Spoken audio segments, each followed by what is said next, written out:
અમારો રસ્તો એટલો ખરાબ છે ને, અમે સોસાયટીમાં અંદર રહીએ છીએ ને તો બહાર નીકળી નહીં શકતા, બહાર નીકળો તો અંદર નહીં જઈ શકતા, એટલો અમારો રોડ ખરાબ છે। તો અમારો રોડ ના બન્યો તો અમે બહેનો બધી ભેગી થઈ અને અમે નગરપાલિકામાં જશો, અમે સાહેબને રજૂ કરશો। વર્ષથી અમે રહેવા આવ્યા છીએ ત્યારથી આ તકલીફ છે। આ રોડ આખો તૂટેલો છે બધું। અરે બહુ રોગચાળો, હમણાં તો છોકરાઓ કેટલા બીમાર પડી ગયા ને એ લોકોને લઈ ગયા, નાના છોકરાઓ બીમાર પડી જાય છે અને આવા ગટરમાં પાણી ખરાબ પાણી મળે તો શું થાય, બીમાર જ પડે ને।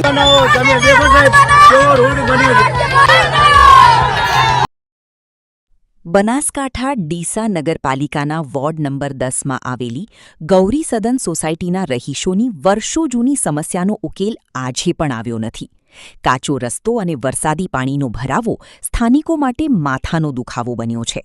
રહીશોનો આક્ષેપ છે કે ચૂંટણી સમયે પાકા રસ્તા સહિત સુવિધાઓના વાયદા થયા, પરંતુ ચૂંટણી પૂરી થતાં જ જાણે વિસ્તારને ભૂલી જવાયો। અનેક રજૂઆતો છતાં સ્થિતિ ઠેરની ઠેર રહેતા હવે સ્થાનિકો પાલિકા સામે આકરા પાણીએ જોવા મળી રહ્યા છે। આ દ્રશ્યો છે બનાસકાંઠા ડીસાના વોર્ડ નંબર 10માં આવેલી ગૌરી સદન સોસાયટીના, જ્યાં થોડુંક વરસાદ પડતા જ કાચો રસ્તો પાણી અને કાદવમાં ફેરવાઈ જાય છે। સ્થાનિકોના જણાવ્યા પ્રમાણે વર્ષોથી પાકા રસ્તાની માંગ કરવામાં આવી રહી છે, પરંતુ હજુ સુધી કોઈ નક્કર કામગીરી થઈ નથી। પાણી ભરાઈ રહેતા મચ્છરોનો ઉપદ્રવ પણ વધ્યો હોવાની ફરિયાદ સ્થાનિકો કરી રહ્યા છે। સ્થાનિકોનો દાવો છે કે વરસાદ બાદ સ્થિતિ એવી બને છે કે વિસ્તારમાંથી બહાર નીકળવું કે અંદર આવવું પણ મુશ્કેલ થઈ જાય છે। એટલું જ નહીં, ખરાબ રસ્તાને કારણે કેટલાક રિક્ષા ચાલકો પણ અહીં આવવાનું ટાળતા હોવાનું રહીશોનો આક્ષેપ છે।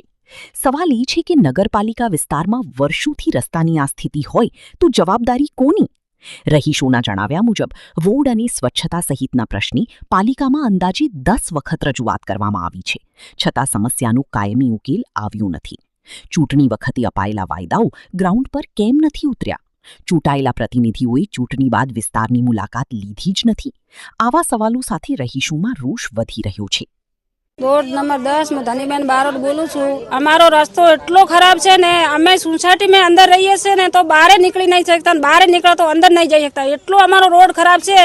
અમારી સાહેબ રોડની માંગણી છે, અમે 10 વખત રોડની માંગણી કરી પણ અમારો રોડ કોઈ બનાવતા નથી, કોઈ અધિકારી જોવા આવતા નથી। અમારા સ્કૂલ છોકરા મેળવા જવાનો હોય તો અમે છોકરા મેલી નહીં શકતા, છોકરા પાણીમાં બહાર જઈ નહીં શકતા, એટલો ગારો પડ્યો, એટલો ગટર છે, ફાટકથી ઉલી પર અમે જઈ નહીં શકતા, ફાટકથી લગાવીને અમારી સોસાયટી દૂર એટલો રોડ ખરાબ છે ને, કોઈ અમે ચાલી નહીં શકતા, અમારો સાધન નહીં જઈ શકતો, અમે પેદલ નહીં જઈ શકતા। રિક્ષાવાળાને કહો તો રિક્ષાવાળો કોઈ અમારી સોસાયટીમાં આવી નહીં શકતો કે તમારો રોડ બહુ ખરાબ છે, તમે કેમ આવો રોડ રાખ્યો છે, તમે માંગ કરો તો તમારો રોડ બને। પણ અમે સાહેબ 10 વખત માંગ કરી પણ અમારો કોઈ સાંભળતો નથી, બરાબર? એટલી અમારી માંગ છે, બીજો કાંઈ નહીં, અમારો આટલો રોડ બનવો જોઈએ। જો અમારો રોડ ના બન્યો તો અમે બહેનો બધી ભેગી થઈ અને અમે નગરપાલિકામાં જશો, અમે સાહેબને રજૂ કરશો અને બધાય સાહેબોને કીધું, પરવીન માળીને કીધું, ભદ્રે સાહેબને કીધું, પછી અમીર સાહેબને કીધું કે અમારો આટલું તમે રોડ બનાવી આલો કે સારું બેન બની જશે, સારું બેન બની જશે। હવે કોઈ અમારા સોસાયટીમાં કોઈ તાકવા આવતો નથી। વરસાદના એટલો પાણી ભરાય છે ને કે મત પૂછો વાત, એટલા મચ્છર થાય, લાઇટ જતી રહે, કોઈ લાઇટનું કોઈ અમે સમસ્યા હોય તો કોઈ કહો તો અમારો કોઈ ફોન નહીં ઉપાડતો। અને અમારા રોડનો આટલો સાહેબ અમારી રોડની માંગ છે અને એટલી અમારે રોડનો કામ થવું જોઈએ। માંગ તમારી સ્વીકારવામાં નથી આવતી તો તમારા દ્વારા શું કોઈ આંદોલન કે પ્રકારની કોઈ રણનીતિ તૈયાર? બધુંય કર્યું, અમે ઠેર સાહેબને જઈને કીધું, નગરપાલિકામાં કીધું, બધે સાહેબને માંગ કરી પણ કોઈ અમારે કોઈ સોસાયટીમાં તાકવા આવતો નથી। અમારે હમણાં 4 દિન વરસાદ વર્યો ને તો અમે કોઈ બહાર નીકળી નહીં શકતા, એટલો પાણી ભરાઈ ગયો હતો, બરાબર? અમારે જો રોડ દળાવું જવું હોય ને તો અમે રોડ દળાઈ નહીં જઈ શકતા, એટલો અમારો રોડ ખરાબ છે, લાઇટ હોતી નહીં અને રોડની પરિસ્થિતિ તમે જો એટલી રોડની પરિસ્થિતિ ખરાબ, અમારો રોડ ના બન્યો તો અમે ઠેર તારે સભે દૂર અમે પહોંચી જશો, એટલી અમારી માંગ છે। હા, કમર સુધી પાણી વળે કોઈ સાધન નહીં હાલતો, રિક્ષાવાળાને કહો તો ના તમારો રોડ ખરાબ છે, અમે નહીં આવી શકતા, બરાબર? એટલો અમારો રોડ સાહેબ પાણીની જે તકલીફ છે વર્ષોથી અહીંયા આગળથી કોઈ આવી નથી શકતું। રિક્ષા કરવી હોય તો રિક્ષાવાળો ના પાડે, પછી સ્કૂલમાં છોકરા ભણવા જાય સાયકલ લઈને જઈ, એ કેવી રીતે સ્કૂલમાં જાય? રોડનો પ્રશ્ન તો મોટો છે પણ આટલું થાય પણ અમારે શું છે, હવે સરકારી જે આ નેતા જે થશે ને ઇલેક્શન, એટલે અમારે આખો રોડની સમસ્યા દૂર કરાવવા માટે આપણે આ નેતા બી આપણા MLA છે, આપણે ડીસાના છે માળી સાહેબ, એમને ખાતું મળ્યું છે. એમને બી રજૂઆત કરીશું, પણ શરૂઆતમાં અમારે આટલી તકલીફ દૂર થઈ જાય ને એ મહત્વનું છે. રોડની સમસ્યા કેટલા વર્ષો જૂની છે? બહુ જૂની છે આ તો. આ અમે રહેવા આવ્યા 8 વર્ષથી અમે રહેવા આવ્યા છીએ, ત્યારથી આ તકલીફ છે. આ રોડ આખો તૂટેલો છે બધો, કોઈ જગ્યા આવી તકલીફ નથી. તમે પાલિકામાં જઈને રજૂઆત કરેલી છે ખરા? કરેલી છે ને, બધા અમે ગયેલા છે ત્યાં આગળ. શું જવાબ મળે છે? બસ કે અમે કરીએ એ લોકો એમ કહે છે કે અમે કરી નાખીશું, પણ પછી આ થતું નથી, એનું નિરાકરણ આવતું નથી. શરૂઆત કરીએ, હા પાડે, પણ થતું નથી. ડીસા નગરપાલિકાના સભ્યો અને એ લોકોએ કોઈ સાંભળતા નથી વાતચીત. અને રોડનો બહુ ખરાબ પ્રશ્ન છે. કમર સુધી પાણી ભરાય છે, વરસાદ થાય એટલે એટલું પાણી ભરાય છે કે કોઈ ધ્યાન આપતું નથી. જ્યાં રજૂઆત કરી છતાં બી કોઈ જાણ કરતું નથી. આ લોકો એવું માણસ કરે, બહુ વોટિંગ માટે બધા આગળ આવે અને વોટિંગ પતી જાય એટલે તમે કોણ ને હું કોણ એ રીતે પ્રશ્ન કરી અને જતા રહે. હા કે અમે આવીશું બસ ખાલી વાયદા બજાર રાખે છે અને આવતા નથી.